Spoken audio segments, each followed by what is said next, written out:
What's with the suit jacket? My armpits are sweaty. Oh, we made that joke before? Yep. We've not done this video before though. Right.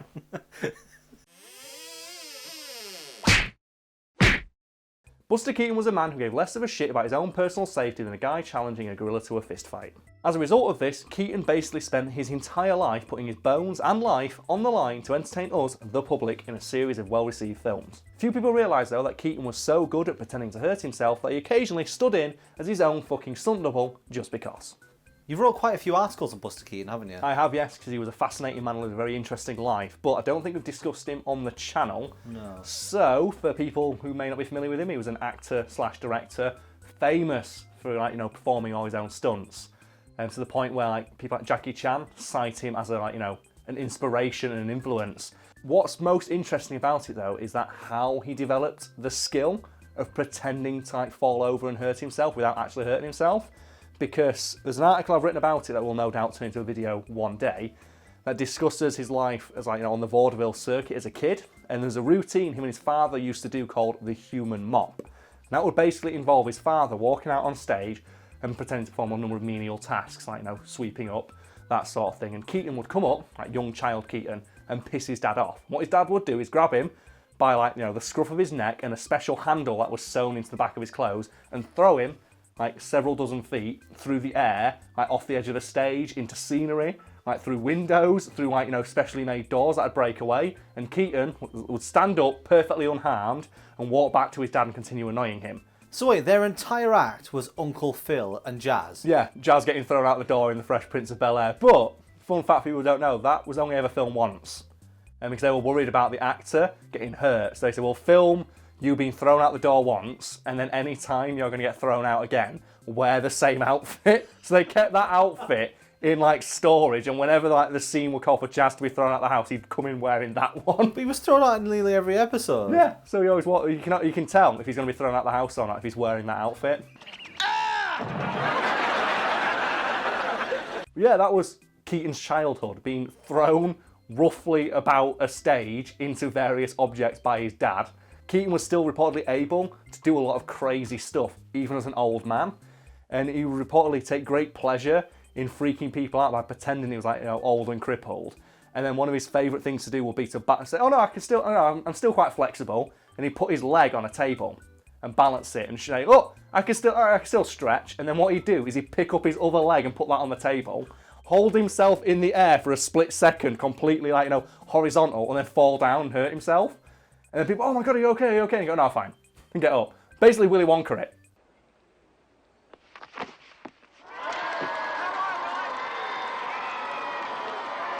So you were thinking Gene Wilder, Willy Wonka. I was thinking Johnny Knoxville in his makeup. Oh yes, when he pretends to be the old man and just eats shit super hard and then gets up and runs off. Damn thing's broke.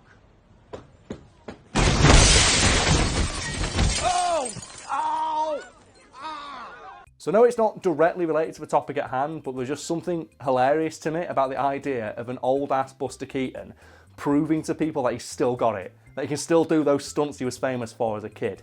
And it reminds me a lot of the trend in Hollywood of getting an old-ass actor and turning them into an action star, a la Liam Neeson in Taken or Keanu Reeves in John Wick. So, Brad, what old actor do you want to see get dragged, kicking and screaming out of retirement and turned into an action star against their will? I think we should follow the trend of Kingsman. Because the idea there was they wanted to get an actor who wasn't known for action and put them into an action role. And Colin Firth, to his credit, got really fucking good. He was in the best shape of his life for that movie. So I'm going to put him forward for a start. Hugh Grant. Hugh Grant. Oh, that'd be good. Because he could be the more foppish James Bond. That'd be fucking great. That's what it could be. I know. Do you know what I'm going to say? I'm going to say Pierce Brosnan.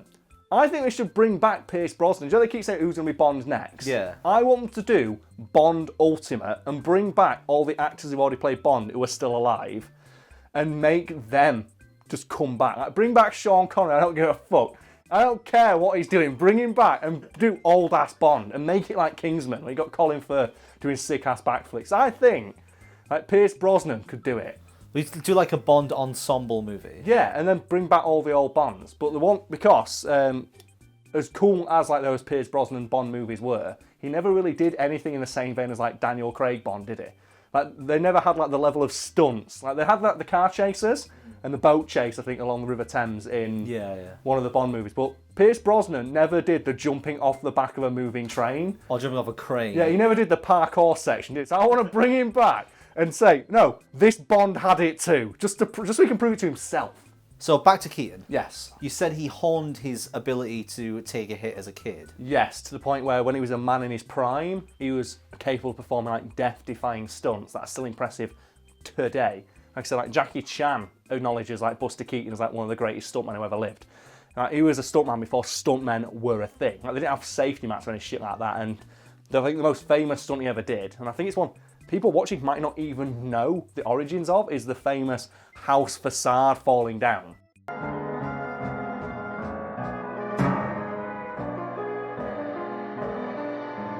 That's a real stunt, and I think the facade weighed a couple of tons.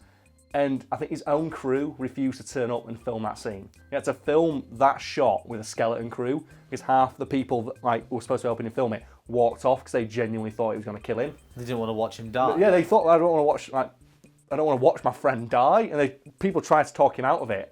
And you're like, no, it's fine. And if you watch back the clip, and I'm sure Brad will slow it down and zoom in, you can see part of the facade brush his arm, and he doesn't flinch. He knocks his hand to the side. He doesn't flinch. It would have killed him instantly.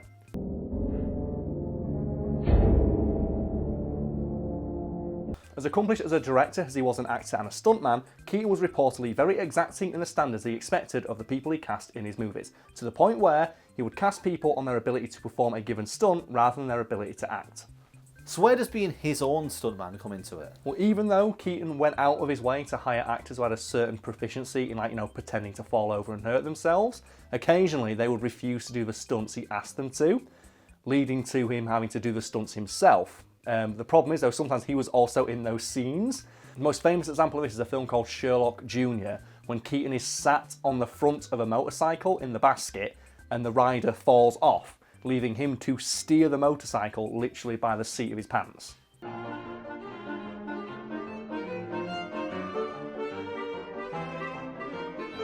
Well, that doesn't sound too complicated. What was the issue with the stunt? The driver of the motorcycle didn't want to fall off a moving motorcycle going along a road, because the stunt called for him to fall off the bike into a puddle as they went past it, and that was the joke. The problem was the stuntman was like, no, I don't want to do that. And Keaton went, no, I need you. The scene calls you to eat shit. So can you please go into, get on the motorcycle and eat shit? I'm the one who has to ride the motorcycle by the seat of my pants. I'm doing the dangerous part here.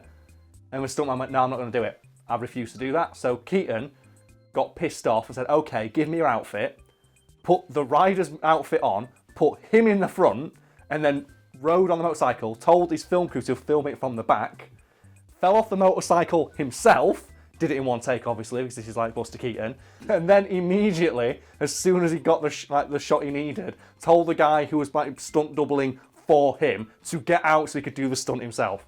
Because he was that famous for doing all his own stunts. He was so confident in his ability to not hurt himself that he knew anyone else doing it would potentially risk dying. And he's like, I'm not. I'm Buster fucking Keaton. But the idea that the stuntman went, no, I don't want to fall off a moving motorcycle onto concrete. And Keaton's like, why? I'll do it. And he did it. And he did it for one take. No effort whatsoever. What absolute boss. So he did 2 stunts in the same scene for 2 different characters? Yes. Well, after hearing all this, I can understand why Jackie Chan would want to idolise someone like Buster Keaton. Yeah, Buster Keaton was basically famous for the thing Jackie Chan is today, back then, doing all of his own stunts, which was super dangerous, without any safety equipment, because the safety equipment didn't exist. A direct comparison to Jackie Chan is completely warranted, because you can draw a straight line between the two. Some people would call Keaton insisting upon doing that stunt himself cockiness, but I'm going to presume that Keaton himself would refer to it as doing his fucking job.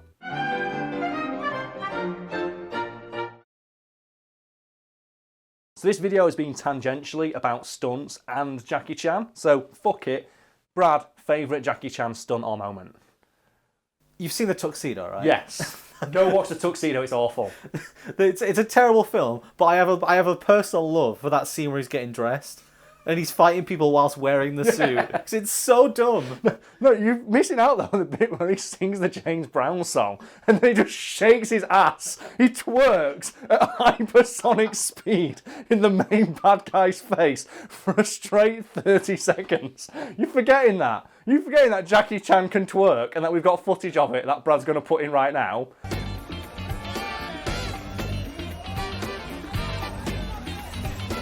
So I know you are a huge Jackie Chan fan. Yes. So start throwing some at me. The ladder fight. The ladder fight will always be the greatest because it's the one that I think just encapsulates what Jackie Chan's films are.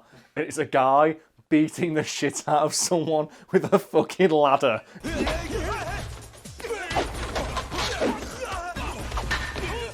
We've talked about it before as well, the clog fight in Who Am I? Because that is fucking hilarious, where he just puts clogs on and starts doing clog combos, but it revolves entirely around kicking people in the shin.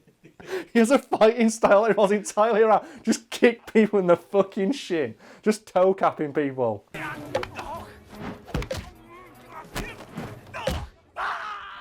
And then you have to give the honourable mention to all the Rush Hour movies, which apparently Jackie Chan didn't like because he didn't get the humour, but he did manage to wrangle and getting his own stunt team in.